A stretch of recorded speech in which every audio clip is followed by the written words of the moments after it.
Hey Scott, hey everyone else, welcome back to For Running Shoes. So I've only got a few more days before my marathon when this video comes out. It's Thursday and my marathon is on Sunday morning. So I am pretty much just waiting until the day comes and then I'm gonna have to run it and see how it turns out. I'm really looking forward to it. I think it'll be a really good run. I've lowered my expectations a lot since the start of this block. I realized I haven't got in the training that I need to do like a sub 3 hour marathon, which was the initial like stretch goal that I wanted to go after. And yeah, to be honest, I think I've pretty much ramped it quite a bit back, and I'll just go for like a small PB. Basically, I would love to get like pretty convincingly under 3 hours and 20 minutes. But yeah, I'm kind of open to any time under like 3:10s, somewhere in there, between 3:10 and 3:20. Yeah, 3:15 is nice. That's a nice milestone, and also 3:10, sub 3:10 is kind of tempting to go for, but to be honest, I think that's a bit ambitious to go for with the training that I've got. There's part of me that thinks it could be possible. I've done really good half marathon attempts, like a 90-minute half marathon, which I feel like starts to translate towards a 3 hour 10 marathon. Like theoretically, if I'm running I was running about 4:10 to 4:15 pace to do that 90-minute a half marathon. And so really like your marathon effort is not that much slower than your half marathon if you're really trained up for the marathon distance. And I feel like I'm all right. Like I feel like I'm pretty adapted to running the long distance marathon. Yeah, I feel strong over a long distance. I don't feel like I peter out a lot, which is good. But yeah, it still feels like I probably haven't trained enough at 4:30 pace to be able to sustain it for a full marathon. It'd be risky to do it, to start off at that pace and then hope that I don't peter out. So I'm feeling more like 4:45 pace is more realistic, which would get me around about 3 hours and 20 minutes. And yeah, I think I can start off at that and cruise at that for about 10, 15 Ks, and then maybe ramp it up if I'm feeling good. And yeah, it's just, I think the hardest thing that I just feel not confident in is that last 7 Ks after about 35 Ks. That's where it really hit me, and I was running slower than 5 minute pace for quite a bit of my finish of my marathon last year. So yeah, it's just a bit, yeah, I'm not confident in that part of the race. So we'll see how it turns out. Yeah, I should just be wise and yeah, just go 4:45 pace even for the whole race and just have a strong, confident marathon.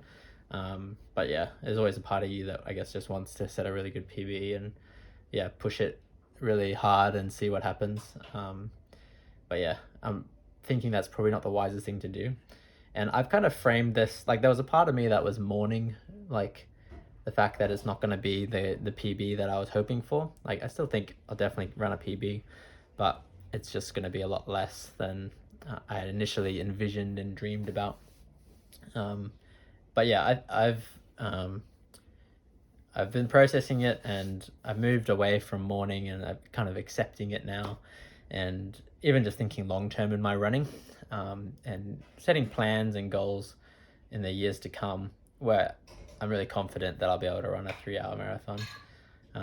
Yeah, I definitely will have to outline the plan that I've kind of set for myself moving forward, but in essence, I think I'm gonna take a break from the marathon next year. I'm not gonna run all out marathon at least.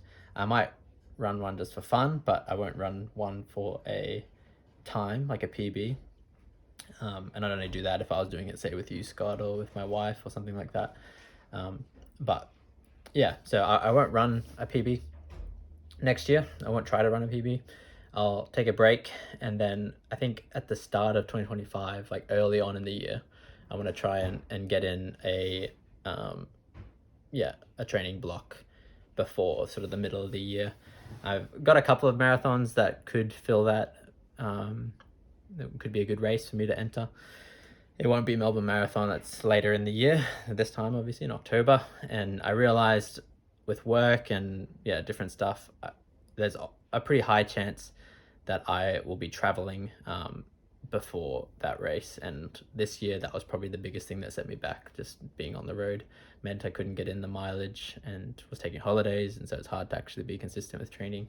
So yeah, that is a big thing that hindered me, and I think it'll be a recurring thing if I'm always targeting Melbourne Marathon. So I think earlier in the year is probably a better bet for a really good time. That means I'll have to train over summer, so I'll just have to get my head around that, which is good because I'm generally not a summer runner.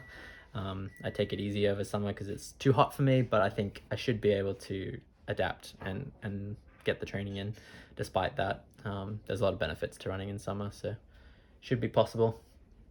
But I know I made some mistakes in this training block that didn't really set me up well to hit the goal, and I think mainly that was just not running at marathon pace enough in my long runs and in my training throughout the week. I needed to just really be nailing into that pace, and really I was just training faster in my intervals and slower in my long runs. So I need a bit of a middle ground of running at race pace more regularly.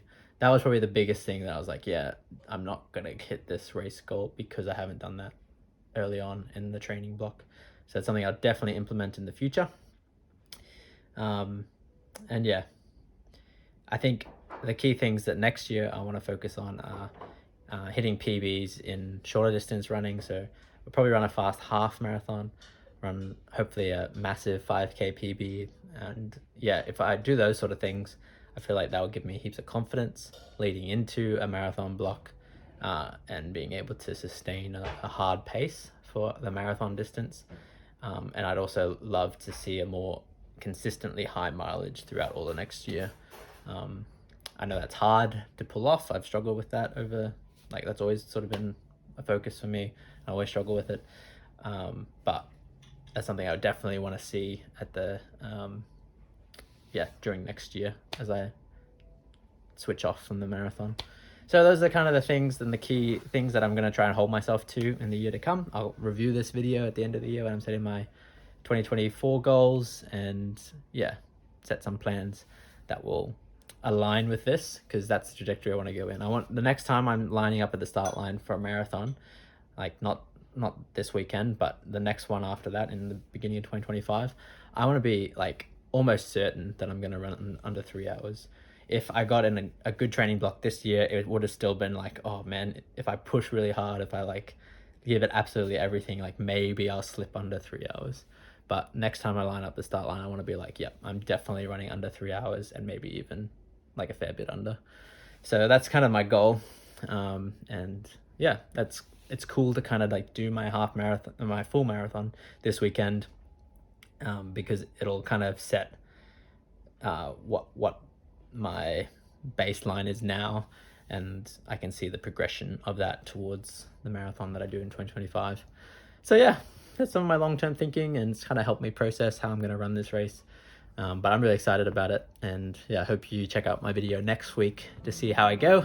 It'll be the race video Thursday next week, so check that out. And Scott's marathon will be coming along soon as well, so make sure you subscribe so you don't miss out on his training and his marathon when it comes up towards the end of November. Anyway, I'll see you guys in my next video, which is going to be exciting, and I hope you have a good week.